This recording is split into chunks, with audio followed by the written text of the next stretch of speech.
예, 3부 진행하겠습니다. 류석춘 교수님 나오셨습니다. 네, 오랜만입니다. 예, 교수님. 방금 대기하면서 들었는데 조태용 그분이 저 국정원장 발령을 받았나요? 이미 국정원장을 올 초에 받아서 하고 있죠. 아, 그런가요? 예, 국가안보실장을 하다가 지난번에 김규현 원장이 퇴임하고 네. 그 뒤를 이어서 조태용 그 의원, 과거에는 의원이기도 했죠. 네. 주미 대사도 하고 국민의힘 의원도 하고 국가안보실장도 저도 하고. 굉장히 괜찮게 생각하는 분이었는데 그쪽으로 가신지 저는 몰랐는데. 아, 그렇습니까? 오랜만에 괜찮은 인사가 있었네요. 예. 국정원이 하도 이상해서 쳐다보지도 않았어요, 그동안. 조태용 원장도 상당히 유능하고 뭐 외교뿐만 아니라 안보 분야를 잘 알 뿐만 아니라 그 참모가 굉장히 훌륭한 참모가 있어요. 제가 이름을 이야기할 수는 없고. 아, 그분하고 같이 일하는 사람 중에? 예, 아주 핵심적인 참모입니다. 박근혜 정부 때 국가안보 실장 하셨던 김관진. 네. 김관진 실장의 보좌관도 했던 분인데요. 네. 그 보좌관 아주 국가안보실이나 국정에 중요한 보좌관을 했던 2급 보좌관인데, 이 조태용 원장 의원 보좌관도 했고 또 원장 보좌관도 하고 있어요. 그리고 훌륭한, 진짜로 훌륭하고 능력 있는 참모가 그렇게 훌륭한 분까지 있는데 네. 지금 국정원장 가신 지 6개월 했는데 왜 국정원은 아직도 저 모양인 겁니까? 내부를 지금 정리를 하고 있는 과정으로 제가 워낙 그것들이 숨어 있어서 지금 그렇다고 합니다. 예. 한번 이제 망가 부셔 놓으면 그걸 회복하는 데는 상당히 시간이 걸리죠. 이제 깨는 데는, 부수는 데는 뭐 순간이지만 회복하는 데는 시간이 걸리죠. 그 말은 틀린 말은 아닌데 그렇다고 지금 윤석열 대통령 같이 집권 2년이 지나서 3년째를 가고 있는데 아무것도 못하고 있는 거하고 똑같이 되면 안 되죠. 네. 초기에 빨리빨리 일을 해치워야지 뭔가 기강이 서지. 네. 자, 지금 그 얘기도 좀 주목을 해서 좀 듣겠고요. 자, 16탄 진행을 하겠습니다. 이승만의 시간을 달린 이승만 16탄. 지난 15탄에서는 1차 세계대전의 산물인 위임통치 청원 문제를 다뤄봤습니다. 여기서 국제적 정세 하에서 1차 세계대전 후에 어떻게 위임통치 청원이 나오게 됐는지 윌슨 대통령과 연관돼서 이승만의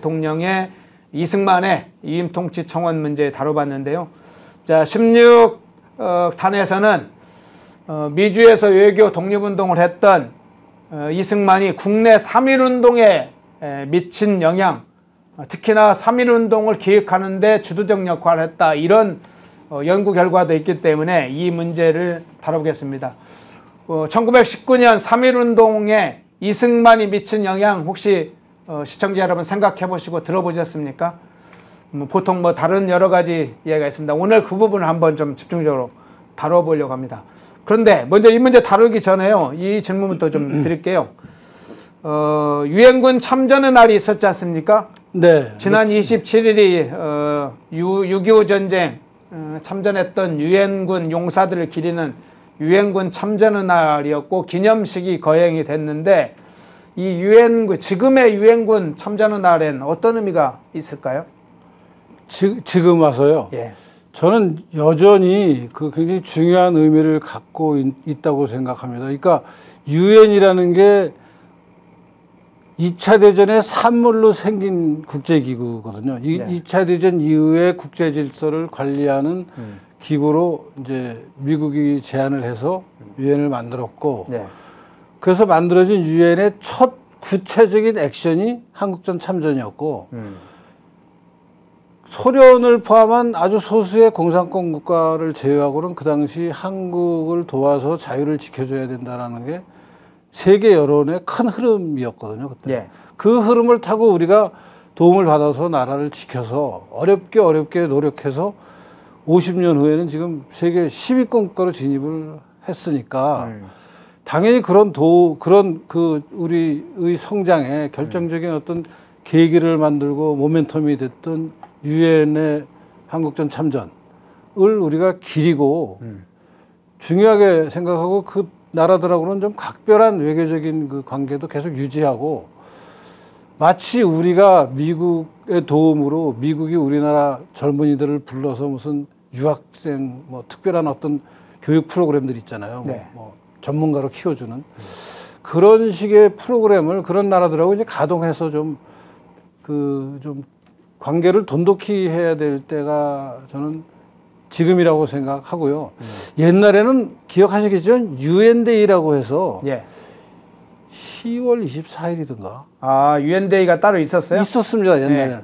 그래서 국경일까지 됐어요. 그래서 그때 공휴일도 하고 그랬는데 지금은 유엔의 역할이 마음에 안 드는 세력이 집권하면서 그것을 다 지어가지고 사람들이 잘 기억도 못 하는데 우리나라는 워낙 유엔하고 관계가 깊었기 때문에 이승만 대통령이 유엔데이라는 거 만들고 그게 저희 어렸을 때 박정희 대통령 시절까지는 계속 지켜졌어요. 근데 그 이후에 사실 요새 유엔은 국제기구로서 어떤 국제적인 분쟁이 있을 때 그 중재하고 관리하는 역할을 초기보다는 잘 못하는 게 사실입니다. 지금은 좀 유명무실한 기구가 된 부분도 상당히 있는데 대한민국이 탄생해서 6.25 전쟁을 거치면서 성장하는 과정에 유엔의 역할은 결정적이었습니다. 우리로서는 그 기구를 기려야 된다고 생각합니다. 예, 유엔데이가 있었군요. 유엔군 참전의 날 지난 27일에 그 행사를 했습니다. 그래서 다시 한번 좀 살펴봤고요. 주호성님 고맙습니다. 자, 본 대담으로 들어가 보겠습니다. 앞서 얘기했던 위임 통치 청원에 관한 이야기를 지난주에 했고 앞서서 좀 제가 간단히 얘기를 했는데요. 이 시기가 지금 1919년 3.1운동 그 시기와 맞물리는 시기입니다. 대개 1918년부터 1919년 초에 발생한 일이기 때문에 이게 3.1운동과 맞물려 있는데 이 3.1운동 시기를 앞두고 이승만은 그러면 그 시기에 어떤 활동을 좀 하고 있었나요? 우선 이제 여러분들 다들 아시겠지만 제가 한번 정리를 해보면은 네. 3.1운동은 우드로 윌슨이 제창한 민족 자결주의에 의해서 크게 고무된 우리나라 국민들이 1919년 2월 8일 날 동경의 유학생들이 중심이 돼서 그 독립의 의지를 밝힌 것에 고무돼서 국내에서도 그런 활동을 했고 그런 움직임이 있었고 그런 움직임을 주도한 세력은 종교 세력, 그러니까 불교, 천주교, 기독교 종교 세력이 연합해서 그런 일을 벌였는데 그것이 고종의 장례식인 그 3월 3일 네. 이틀 전에 벌어졌다. 이제 이렇게 알고 있죠. 예. 자, 제가 좀 뭘 좀 수정하려고 얘기를 했는데 진행을 하면서 이야기를 하겠습니다. 그러면 우드로 윌슨의 민족 자결주의 원칙에 의해서 3.1운동의 여파가 쭉 있었는데요. 당시에는 이제 뭐 3.1운동 과정과 이유에 대해서 그간에는 윌슨의 민족 자결주의와 파리 강화의 이승만의 독립 청원 소식 이걸 접했던 윤치영, 이광수 등 동경 유학생들이 1918년 2월 8일에 동경에서 독립선언을 했고 그 소식이 3.1운동으로 일어난 것이다. 이런 것은 우리가 어느 정도 알고 있지 않습니까? 네. 그런데 최근 연구에 의하면 여기에 이승만의 두드러지는 역할이 있었다. 이런 내용이 지금 소개되고 있는데 어떤 내용입니까? 그게 사실 최근에 이제 주목받고 있고 그렇다고 갑자기 정말 최근에만 있었던 건 아니고요. 굉장히 오래된 얘기로 연결이 됩니다. 네.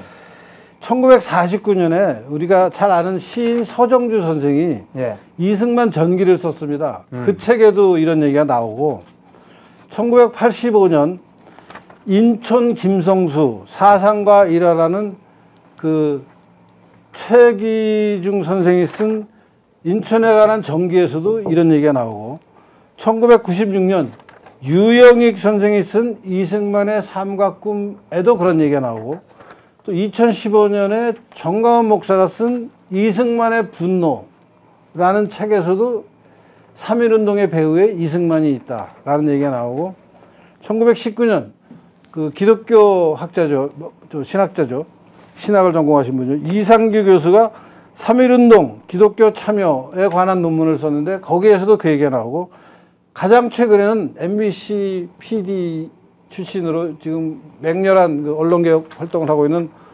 오종환 PD가 2022년에 쓴 세 번의 혁명과 이승만에서도 이런 얘기가 나오는데요. 핵심은 3.1운동의 배후에는 그동안은 이승만의 특별한 역할이 검토되지 않는 게 일반적인 경향이었는데 지금 제가 나열한 그 사람들의 책과 글을 보면은 이승만이 3.1운동이 1919년 3월 1일 날 벌어지는데 굉장히 결정적인 역할을 했다라는 설명을 하고 있습니다.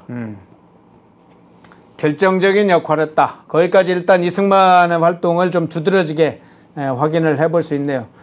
자, 미주의 외교 독립운동을 이끌었던 이승만이 1918년 미영불 파리 강화 이후에 미국 일슨 대통령을 통해서 독립청원을 하려고 했죠.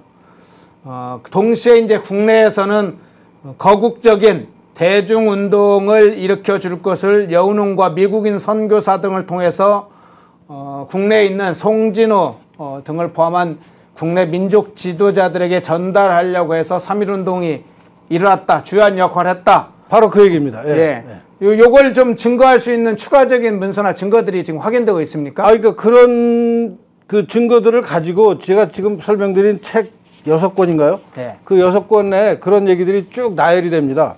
좀 자세히 말씀드릴 건데 우선 그 3.1운동하고 이승만의 관련을 좀 거시적인 국제적인 관계에서 보면은 윌슨하고 이승만이 가까웠습니다. 그 다음에 민족 자결주의라는 그 소수, 그러니까 제국주의 지배하에 있던 소수민족이 자기 민족의 운명을 스스로 결정할 수 있게 해줘야 된다라는 민족 자결주의라는 그 원칙은 윌슨이 대학교 총장을 할 때부터 가지고 있던 생각이었습니다. 근데 이제 1차 세계대전이 끝나고 1차 세계대전의 전후 처리를 위해서 국제적인 관계를 마무리해야 될 파리 강화 회의가 열렸는데 이승만이 가만히 들여다보고 있으니까 이 파리 강화 회의는 전쟁에서 승리한 국가들이 전쟁에서 패배한 국가들의 영토를 관리하는 회의가 될 뿐이지 전쟁에서 승리한 국가의 피식민지인 예컨대 한국과 같은 나라는 승전국 식민지요.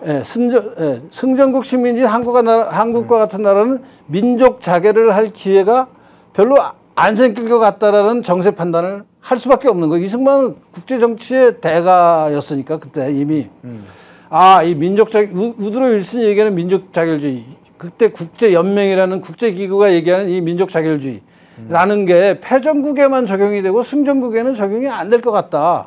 그러려면은 좀 더 특별한 그런 승전국을 상대로 한 요구를 우리가 해야 되는데 국제적인 차원에서 언론을 통한 여론조는 내가 하고 있으니까 이승만 본인이 하고 있으니까 이것을 국내에서도 뒷받침해주는 민족운동, 국민적운동, 이 시위의 형식 같은 것으로 만세운동 같은 것의 형식으로 좀 벌어지면은 내가 주장하는 민족 자결주의, 한국을 일본으로부터 민족 자결하는데 필요한 그 자극이 되는 운동을 국내에서 좀 해주면 좋겠다. 라는 생각으로 방금 얘기하신 뭐 함태영, 송진우, 양전백 이런 사람들한테 이승만 대통령이 편지를 씁니다. 그 편지가 남아 있고 또 여운형의 동생 한테도 그런 얘기를 한 기록이 있고 미국인 선교사 샤록스라는 평양에서 활동하는 샤록스라는 선교사한테 보낸 편지에도 그런 얘기가 있고 그래서 여러 증거들이 지금 얘기한 이승만 대통령이 한국이 승전국인 일본을 상대로 민족 자결, 독립을 하려면은 그냥 파리 강화에서 얘기되는 일반론으로는 일본이 승전국에 끼어있기 때문에 쉽지 않다. 그러니까 좀 더 강렬한 메시지를 보여줘야 되는데 그러려면 국내에서 이 민족 자결주의 운동에 호응하는 민중적 봉기가 있어야 되는 거 아니냐 해서 3.1운동 같은 이승만이 편지에서 3월 1일 날 그걸 해야 된다라고까지는 얘기 안 합니다. 민중적인 봉기로 이 운동을 뒷받침하는 노력을 우리가 보여줘야지 국제 여론에 호소할 수 있다. 그래야 일본이 그 민족 자결을 허용할 수 있고 정 안 되면은 이제 그래서 나오는 게 위임 통치 청원인데요. 정 안 되면은 직접 우리가 독립하는 게 안 되면은 단계적으로 장차 완전한 독립을 전제로 일정한 시간 동안 당분간 국제연맹의 위임 통치에 한국을 뒀다가 그 다음에 독립하면 되는 거 아니냐 하는 얘기하는 게 바로 위임 통치 청원이거든요. 그러니까 그 당시 국제 정세를 완전히 이해하고 그 당시에서 생각할 수 있는 가장 적절한 방법으로 지금 독립운동을 전개하고 있는 것인데 이제 이걸 일부 사람들이 생기지도 않은 앞으로 독립할 나라를 미리 팔아먹은 게 이승만이다 라는 황당한 비난을 씌워서 공격하기 시작하고 그게 결국은 이승만을 나중에 저 상해 임시정부에서 탄핵하는 계기로 작용해요. 그리고 지금 우리나라 젊은 사람들이 이제 신채호가 한 말을 믿고 뭐 이완용은 있는 나라를 팔아먹었는데 이승만은 있지도 않은 나라를 팔아먹었다라는 식으로 그걸 비꼬아가지고 지금 잘못 알고 있는데 완전히 잘못된 겁니다. 이거 빨리 바꿔야 됩니다. 예. 여기 자료에 보니까 그 이승만의 역할에 대해서 서정주 시인 서정주 씨가 쓴 우남 이승만 전이라는 내용 담긴 내용도 있네요. 네, 그렇습니다. 예. 예, 거기 제가 한번 읽어볼게요. 거기에 서정주가 1949년에 나온 문헌입니다. 예, 1949년이요. 그러니까 굉장히 일찍 된 문헌. 지금까지 오염되지 않은 상태의 글입니다. 요새는 그러네요. 이승만에 관한 글이 다 정치적으로 오염이 돼가지고 뭐 막 비틀었는데 이거는 굉장히 그 날것의 글입니다. 서정주가 화산문화기획에서 출판한 우남 이승만의 전이라는 글에서 이렇게 썼네요. 국내와 국외에 뿔뿔이 흩어져 있는 동지들에게 연락하여 일쓰는 성명에 대해 주의를 환기시키고 그가 대전 후 강화위에서 이 문제를 올리게 될 때 세계의 약소민족은 모조리 일어설 것이라고 예언한 후 한국도 지금부터 이에 호응할 준비를 갖추고 있어야 한다고 지시하였다. 누가 이승만이 이렇게 했다는 거죠? 그렇습니다. 그러니까 예. 이승만 전기를 쓴 서정주가 이승만을 인터뷰를 여러 번 합니다. 이 전기를 쓰려고. 그리고 그 인터뷰와 결과를 가지고 지금 그러니까 이승만이 한 말을 적은 거예요. 그렇죠. 서정주가 쓴 책에는 이렇게 이어집니다. 그는 이승만이겠죠. 네. 그는 이 지시를 서면으로도 보내고 밀사를 통해서도 보내고 전신으로도 보내어 뜻있는 모든 동지들의 인식을 새롭게 하였던 것이다. 중국과 일본에 있는 동지들에게 민족 총궐기의 기회가 있으니 속히 대비하라는 지시를 보내는 한편 파리 강화회의 한국 대표를 정식으로 파견하기 위하여 미국 정부에 교섭을 시작하였다. 그러니까 서정주 선생이 쓴 이 이승만에 관한 전기가 정말 날 것 그대로 정확한 얘기를 하고 있습니다. 지금. 그러니까 이승만이 파리 강화회의가 개최될 때가 우리 민족이 세계 질서가 재편될 때 독립할 수 있는 기회가 된다. 근데 이게 그냥 쉽게 되는 게 아니니까 내가 지금 파리 강화회에 가서 그런 일을 하려고 그러는데 국내에서 온 민족이 그걸 지지하는, 온 국민이 그걸 지지하는 어떤 결기 같은 걸 해주면은 굉장히 도움이 되겠다. 그래서 연락을 다 했다 하는 얘기를 하고 있는 거 아니에요, 지금. 예. 네.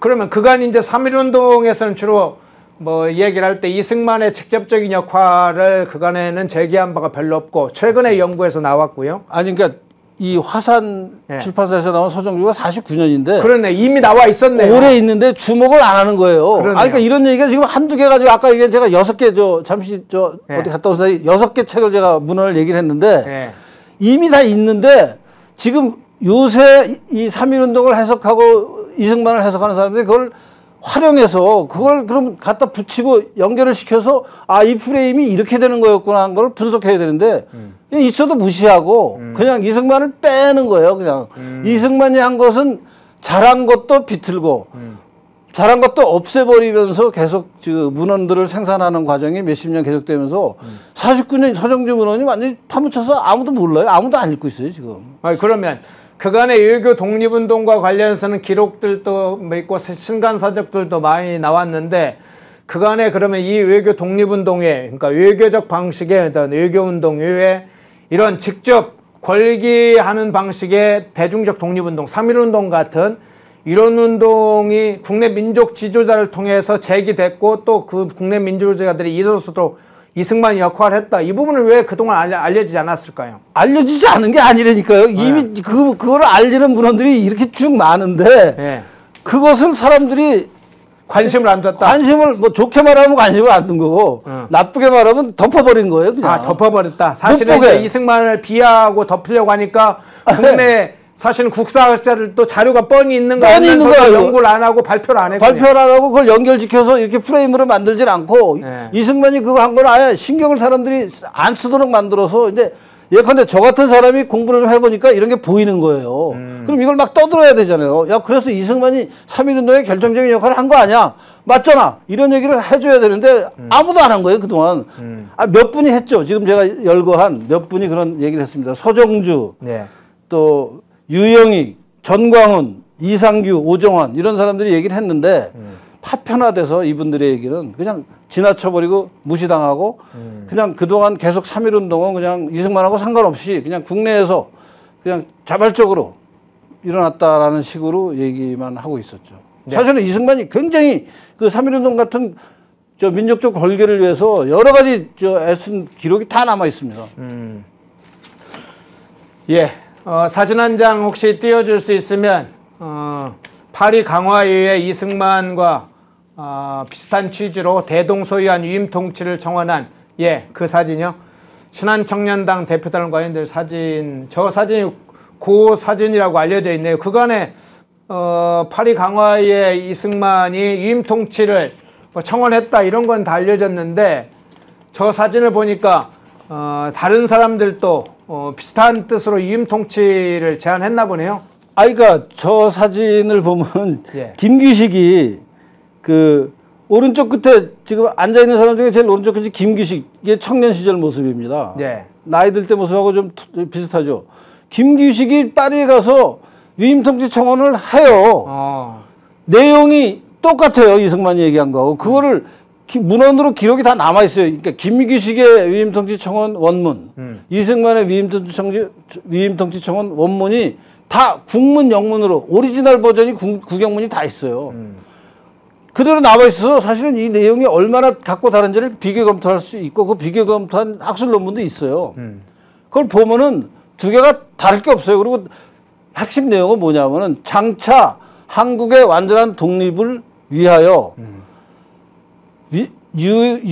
국제연맹, UL이죠, UL. League of Nations. 국제연합이죠, 국제연합. 국제연합이 아니고 국제연합이 이제 바뀌었죠. 아니, 국제연맹이 국제연합으로 바뀌었죠. 연맹이 국제연합. 예. 하도 여러 가지.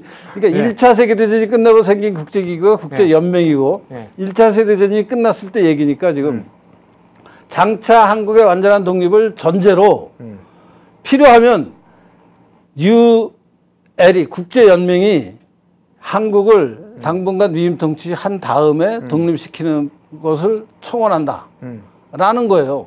김규식도 똑같은 걸 이승만과 거의 대동소이한 그냥 문장의 배치가 조금 다른 같은 내용을 청원했는데 김규식이 청원한 것은 아무도 문제를 안 삼아요.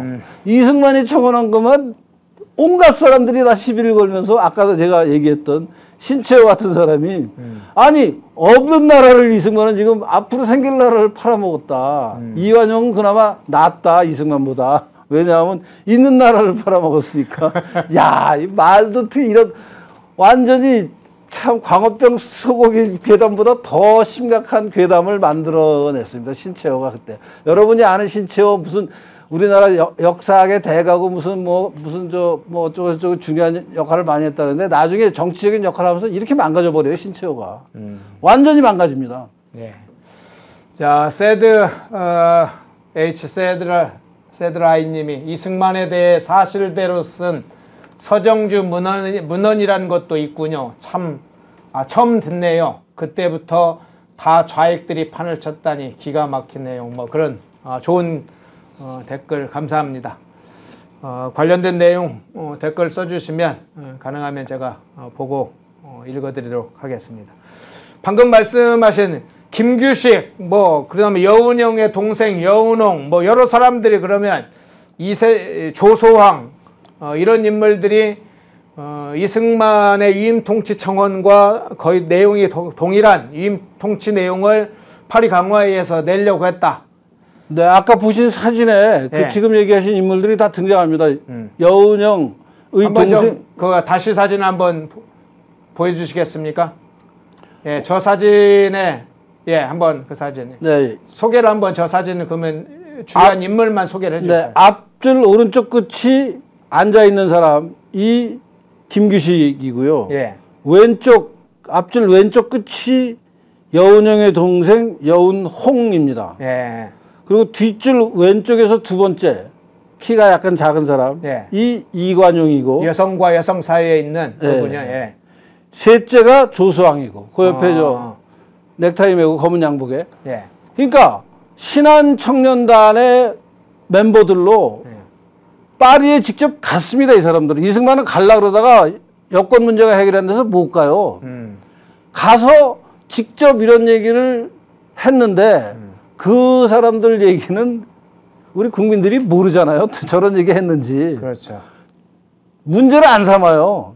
똑같은 얘기를 해도.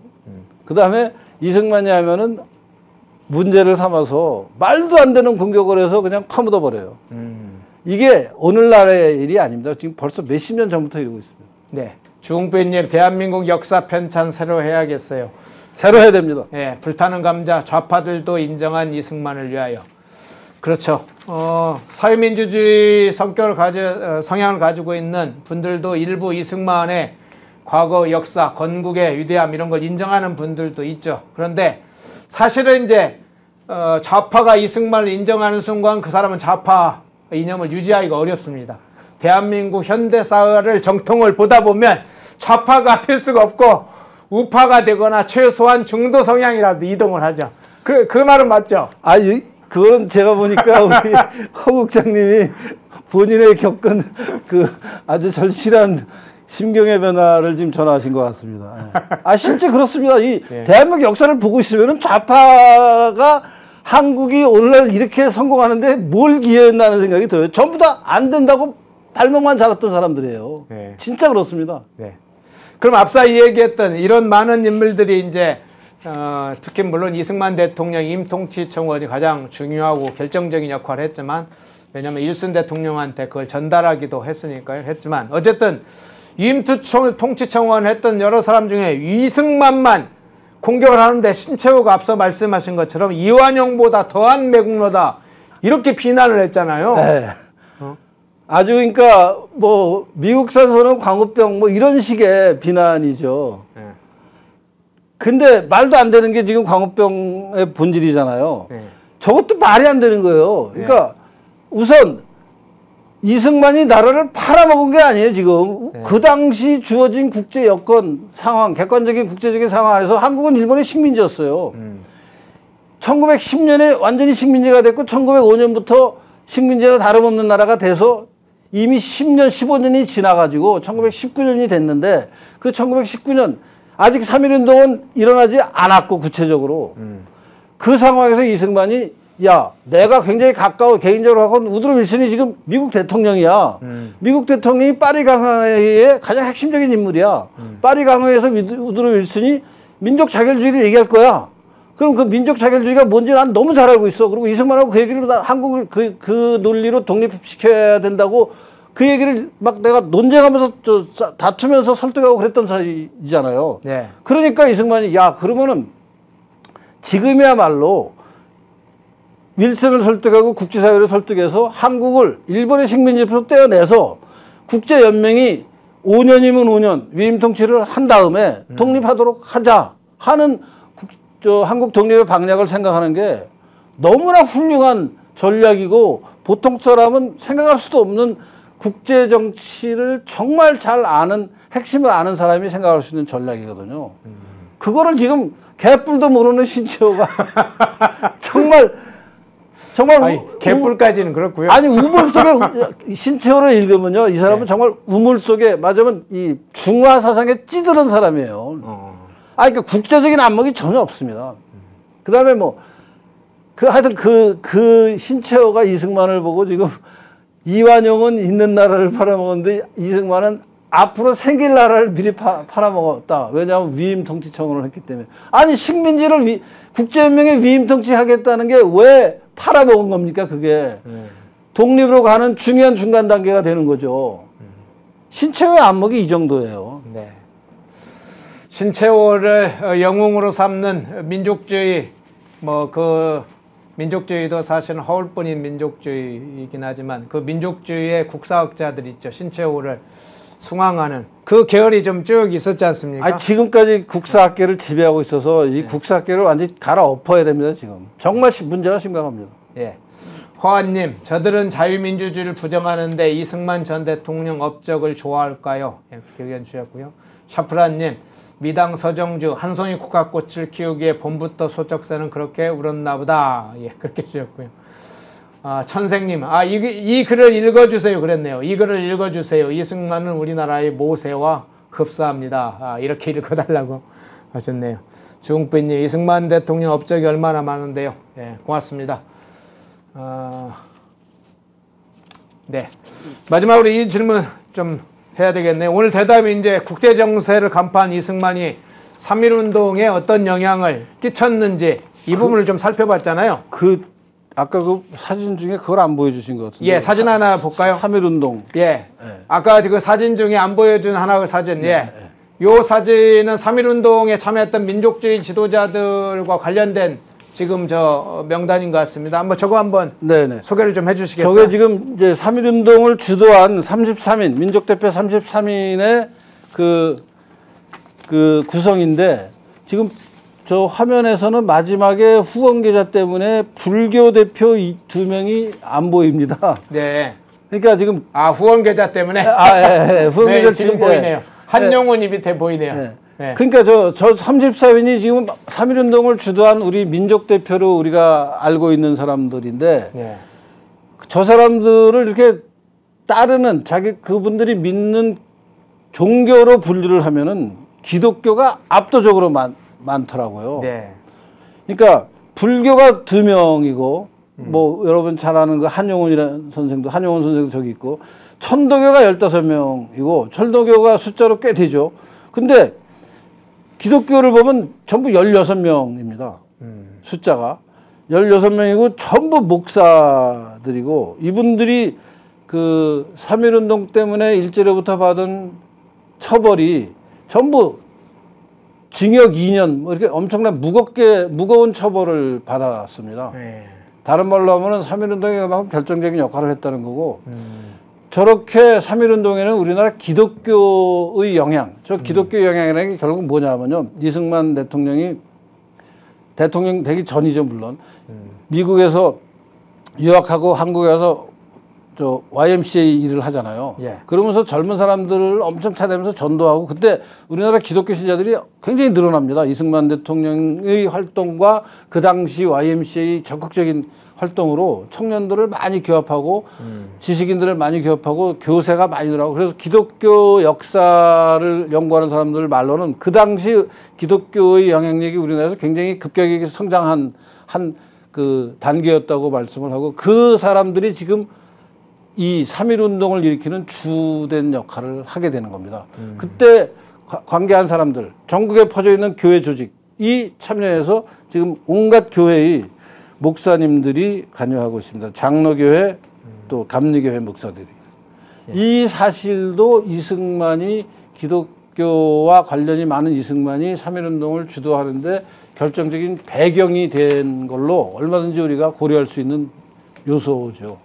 기독교 인사들이 많이 3.1운동에 참여했다. 민족 지도자 33인 중에 기독교 인사들이 많다는 걸 알고 있었지만 선고 형량을 보니까 목사님들이 굉장히 고초를 많이 치렀네요. 고초를 많이 겪었습니다. 자, 오늘 이승만의 3.1운동과 관련성 문제를 다뤄봤습니다. 그간에 이제 외교 활동만 했다 이런 식으로 알고 있었는데 그게 아니라 3.1운동 같은 거국적인 독립운동, 애국적인 거국적인 대중활동, 권리투쟁에도 이승만의 역할이 있었다. 기독교를 통해서 민족 지도자를 통해서 그런 것이 일어나도록 역할을 했다. 이걸 확인한 자리였잖아요. 제가 한번 조금만 거두겠습니다. 지금 말씀하신 대로 이승만 대통령 그냥 뭐 저 호텔에 다니면서 밥이나 먹고 커피나 마시면서 뭐 외교한답시고 그냥 즐기고 다녔다라는 식으로 지금 비아냥거리는데 이승만 대통령이 이런 식으로 민중 권기, 봉기 그 시위를 주도했고 사실 이건 이승만이 젊었을 때 감옥 가기 전에 이전에도 그렇게 했었죠. 감옥 가기 전에 만민공부의 주역이었어요. 그렇죠. 그다음에 이승만이 또 무장투쟁한 건 저 나중에 일본하고 미국하고 전쟁이 벌어지니까 무장투쟁해야 될 때라고 그러면서 무장투쟁에 바로 개입합니다. 그러니까 이승만 대통령은 특별하게 예컨대 외교적으로 뭐 학술적으로만 이런 운동을 해야 된다는 입장이 아니고 그때의 어떤 국제적인 여건에 맞게 어떤 방법으로 지금 독립을 위한 운동을 하는 것이 가장 효율적이냐 하는 것을 따져서 명분도 있고 효율도 좋은 가성비가 좋은 운동 방식을 택해야지 박영만 같이 하와이에서 무장투쟁하자고 총 들고 돌아다니니까 바로 제거돼 버리잖아요. 그런 식의 무장투쟁은 이건 바보짓이다라는 판단을 한 거지 무장투쟁 자체가 필요 없는 거다라고 얘기한 적 없습니다. 때가 되면 무장투쟁도 하는 겁니다. 때가 되면 민중궐기도 하는 거고 만민공동회 이승만이 한 거고 지금 3.1운동 이승만이 한 거라고 설명하고 있잖아요. 그러네요. 새롭게 배우게 됐습니다. 만민공동회 이런 것은 뭐 알고 있었지만 3.1운동 같은 거국적 대중 권기투쟁에 이승만이 그것을 권기하도록 상당한 역할을 했다. 이 부분은 상당한 의미가 있는 연구 결과이고 오늘 유적신 교수님이 이 부분을 좀 설명을 자세히 해주셨네요. 다음 주에는 그러면 좀 다음 주에는 이제 3.1운동 직후에 벌어진 필라델피아 한인대회 1919년 4월 달입니다. 네. 오늘 유적신 교수님 모시고 3.1운동과 이승만의 그 영향, 관계 이걸 살펴봤습니다. 유적신 교수님이었습니다. 고맙습니다. 고맙습니다. 예. 모두가 숨죽이고 침묵하던 시절 펜앤마이크는 앞장서 자유와 민주를 외쳤습니다. 자유파 정권 탄생을 위해 싸웠습니다. 2024년에도 펜앤마이크는 쉼없이 달려갑니다. 민주주의 체제수호의 선봉이 되겠습니다. 왜곡된 대한민국 역사를 바로 세우겠습니다. 2024년에도 펜앤마이크를 응원해 주십시오.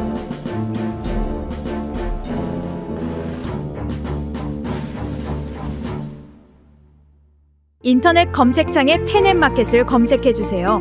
펜앤마켓은 펜앤드마이크 구독자분들을 위한 종합 쇼핑몰로 좋은 상품으로 온라인 최저가를 목표로 하는 마켓입니다. 많은 관심과 사랑 부탁드립니다.